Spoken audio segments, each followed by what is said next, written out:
சமமான விட்டம் மற்றும் உயரம் சொல்லி கொடுத்துருக்காங்க. விட்டம்னா என்ன? டயாமீட்டர் தான் விட்டம்னு சொல்லுவோம். உயரம் வந்து ஹச்.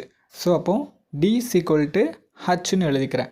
இப்போ ஒரு டயாமீட்டருக்குள்ளே 2 ரேடியஸ் இருக்கும். ஸோ டயாமீட்டருக்கு பதிலாக 2r எழுதிக்கிறேன். 2r = H. இப்போ அடுத்த லைனில் ஒரு உருளை, ஒரு கூம்பு, ஒரு கோளத்தின் கன அளவு விகிதம் என்ன அப்படின்னு சொல்லி கேட்டிருக்காங்க. ஃபஸ்ட்டு உருளையின் கன அளவுக்கான ஃபார்முலா என்ன அப்படின்னு பார்த்தீங்கன்னா πr²h. அப்போது கூம்புக்கு ரொம்பலாம் வித்தியாசம் கிடையாது, சேம் தான்.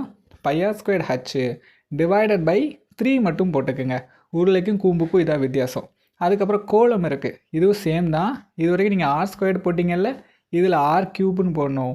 இன்ட்டு 4/3 எழுதிக்கிங்க. ஸோ இதான் கூம்புக்கு. நமக்கு விகிதம் கேட்டிருக்காங்க, அதனால் எல்லா டேம்கிட்டையும் ஈஸ்ட்டுன்னு எழுதிக்கிறேன். இப்போது நம்ம இந்த ஹச்சுக்கு பதிலாக 2rன்னு இந்த டேம் ஃபுல்லாக சப்ஸ்டியூட் பண்ணுவோமா? இப்போ ஃபஸ்ட்டு இதில் சப்ஸ்டியூட் பண்ணுவோம்.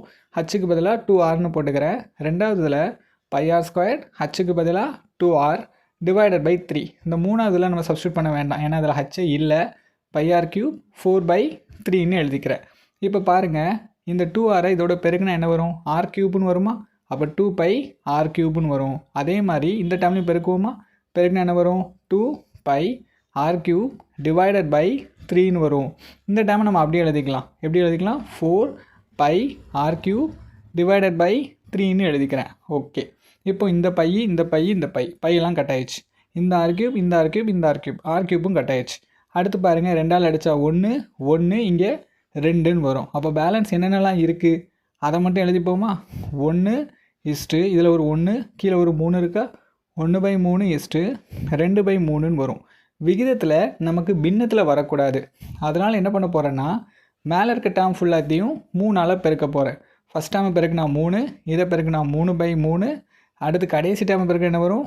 6/3ன்னு வருமா? ஓகே. இப்போ இதையும் கட் பண்ணால் 1, இதையும் கட் பண்ணால் 2.